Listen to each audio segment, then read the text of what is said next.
Well, thank you very much for inviting me. It's a pleasure to be here again. These conferences are always most stimulating, and one goes away thinking, having new ideas to explore. I have prepared a few slides relating to convergence and mostly looking at the new member states in the context of Europe as a whole. But let me start by reacting to something that was said here that I think is very interesting. The first thing is that, yes, by policy design in the Eurozone, the exchange rate policy is no longer available to countries. What was interesting as the financial crisis and then the Great Recession hit the world, and Europe in particular, most countries responded by bringing interest rates close to zero. So another major element in terms of policy setting was basically became ineffective once you came to zero, right? So by default, there was a tendency towards homogenization of policies. In other words, you had one exchange rate or monetary policy, which was no longer there.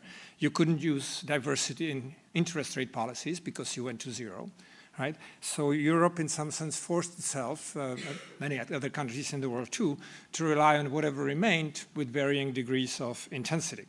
In terms of response, I think Europe indeed responded very strongly in terms of preparing a new set of policies. I would here put the question, has it been enough? In other words, you look where Europe was and where it is and say, wow, this is really incredible how far it went. But the financial markets can be really very, very aggressive. And the question is, I think the question for discussion is where Europe is and where it's heading in the next few years. Is that enough? And that's sort of the political economic context in it. Finally, as we were looking at convergence, which I think is very important, it's good not to lose sight of another issue which is related to it, and that's growth. And here I would just remind ourselves, if we were here 25 years ago in 1990, Europe accounted for 30% of world GDP. As of this year, it's going to be 20%. Okay? It ceases to be the largest single economic bloc in the world. The US is now at 20% as well, so NAFTA is larger. And of course, mostly the redistribution is towards in China and India. So we haven't seen in modern history such a major redistribution of resources, power in terms of economic power and so on. So let's keep that in mind as we are proceeding. And let me just then say a few things. First, just watch out for the data. Available data are imperfect. There is a sizable unofficial sector which is not captured. Growth accounting exercises often have problems in terms of how they measure things. And very often the long-run convergence studies ignore appreciation or depreciation of currencies that is important in the catching up and in the convergence. So in terms of theory, of course, going back to Bob Solow in 1956, if there were this conditional or beta, as it's called, convergence, then countries don't have to do much. They just kind of mustn't commit major errors, and the convergence of the new member state would sort of happen automatically. Now, unfortunately, in the worldwide context, these tests of convergence often show lack of automatic convergence, so one has to worry about it. And there's a whole bunch of newer models that allow for richer combination of results. Just reminding people like Manker-Olson, sort of pointing out that using traditional ways of accounting for growth doesn't explain enough in the growth and divergence story, that probably institutions, things of that nature, have to be taken into account. There are various newer types of theories. Easter, Levine, and that school of thought is basically saying, look, it's not factor accumulation, it's policies which determine the total factor productivity or productive efficiency of countries that matters, so watch out for that. The new economic geography literature basically offers an alternative perspective, whereas you eliminate barriers, as has happened in the world over the last several decades. There could be surprising results. Small initial changes tend to be enhanced by cumulative causation, and it could happen that a country that for a short run is plagued by inefficient policies can actually have long-term lock-in consequences, have a hard time get out of there. So the theories have evolved considerably in giving us richness in how to look at these things. What do the data tell us? Well, if you look at it, the new member states are essentially the ones ones that have been growing faster on average. This is real GDP per capita in local currency units. And, Ireland is there, Finland is there, but otherwise, essentially, you have the new member states. If you look at it in terms of US dollars, so you take whatever these countries produce, convert it to some common currency, euro or US dollars, then they are unmistakably the ones that are growing faster. It's interesting, there are some changes in the ranking and in which the order in which they are. So just going back, as you can see here, Hungary, Czech Republic are at the bottom. As you proceed, Czech Republic actually moves somewhat higher. Estonia becomes very much faster. And notice that here the exchange rate matters a lot. The rates of growth are much faster than in the previous picture, where you're looking just at the local currency units. So not to be underestimating the convergence that occurs simply by the exchange rate appreciation. Okay. A broader measure could be gross national income. The Stiglitz and et cetera commission arguing that this is a better measure of welfare. And here we get much more diversification, especially if you express it in purchasing power parity. The Czech Republic starts lagging considerably behind others. Slovenia also starts coming back. So what measure one uses makes a fair amount of difference in terms of the outcome, but still most of the new member states are basically the ones that are growing faster on most of these criteria. So the question is there convergence? So this is the simplest way to look at it, the so-called beta convergence regression. I've used also the picture here, and indeed within this part of the world, unlike what we find in other parts of the world or worldwide, there seems to be a nice picture in the sense that indeed the higher the initial income here, 1993, the slower the rate of growth over the period 1993-2012, and the negative coefficient, which is incidentally statistically significant, indicates that there is this convergence happening within Europe as a whole. This is in GDP per capita. This is in GDP per capita in US dollars, where we take into account the appreciation, and that fits even better, so even tighter, better story of convergence taking place. If you do it in gross national income per capita, the story is there as well. Okay, so irrespective of the measures, you get this. Another way to look at it is to look at the coefficient of variation, how much variation there is among the countries.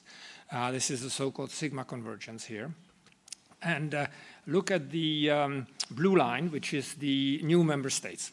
And indeed, they've been converging to each other over time. In other words, the dispersion, the variance has been shrinking over time dramatically. Look at the red line, which is the other non-new member states, the old Europe, if you want. And there, of course, the convergence for the longest period of time was very little, and even now it's kind of down and up, etc.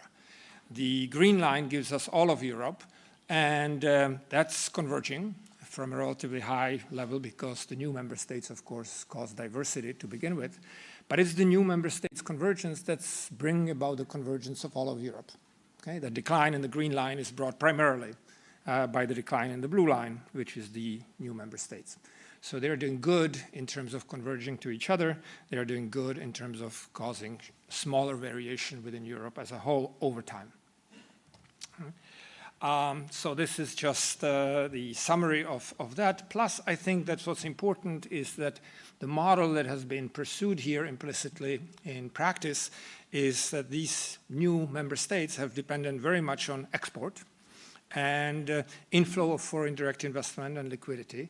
So this came a lot from, or this engine of growth comes a lot from Western Europe, Germany in particular. So the symbiosis is important in terms of how the mechanism works within the larger whole of Europe.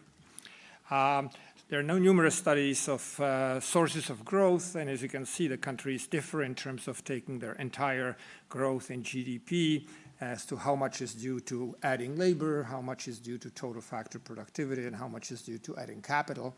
And across the board, adding capital and total factor productivity are basically the driving forces, and there is variation in terms of how much the total factor productivity or improving know-how efficiency of production accounts for, with Estonia being one of the most notable, and Czech Republic on the other side in terms of the total factor productivity growth.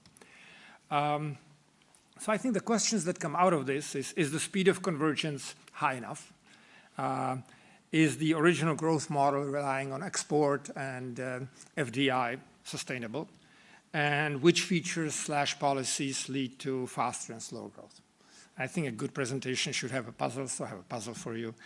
Here is, why is the Czech Republic, with seemingly very good conditions, growing relatively slowly? Okay?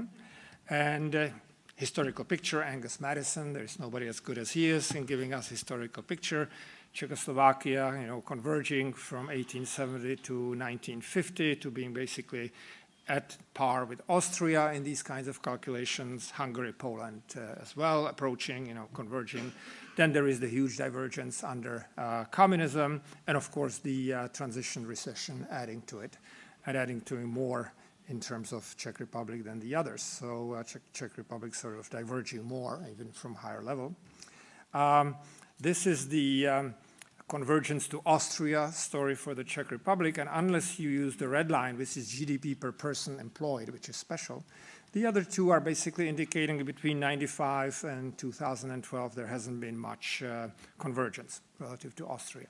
So the expectations were that by now that country would have caught up with Austria. That's what everybody in the Czech Republic expected, but virtually nothing happened by the data that we have in terms of gross domestic product per capita or gross national income per capita. If you take these things and ask how long it would take for the Czech Republic to converge, so if you take the entire 93 to 2012 period, which as I showed you, there was very little convergence, so it would take 428 years. It would be hard to win an election in the Czech Republic to run on that record. If you take the most spectacular years, which was 2002 to 2007, when the economy really grew fast, it still would take 26 years, which is, even that is not a sanguine story. And if you took the last 5-6 years, where the Czechs, apart from the Great Recession, brought on themselves another recession on top of it, so they had W rather than a U shape, then it's divergence. So infinity is the best guess at that point.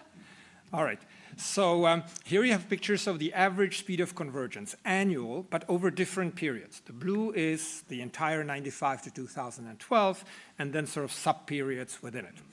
And the Czech Republic on the rightmost side is, again, telling the same story. If you take the whole big period, you barely see the blue column because it's close to zero. And then you have two columns where there were the recessions, so there was divergence. And there was that one short period, 2002, 2007, when it was doing relatively well. But notice even there, it's third from the bottom of the new member states, right? So even in the most glorious era of economic growth, that country is not doing all that well. And the question is why? So then you start sort of itemizing things. Is it that they are not saving enough? Do they not have enough foreign direct investment? What is it? And as you go down this list, basically the country does very well on, or quite well on each of them, right? So you do that and say, well, so where's the story? What's happening, right? So this is for you to think about and talk about. So no single parameter can be identified as the principal cause. Is it corruption? Is it inefficient decisions? Sure, that's to be found there. But is it worse than in other countries? That's really the issue here, right? Is it something like pessimism, plus lack of motivation, plus corruption, plus inefficient governments, plus weak demand? Well, thank you for your attention.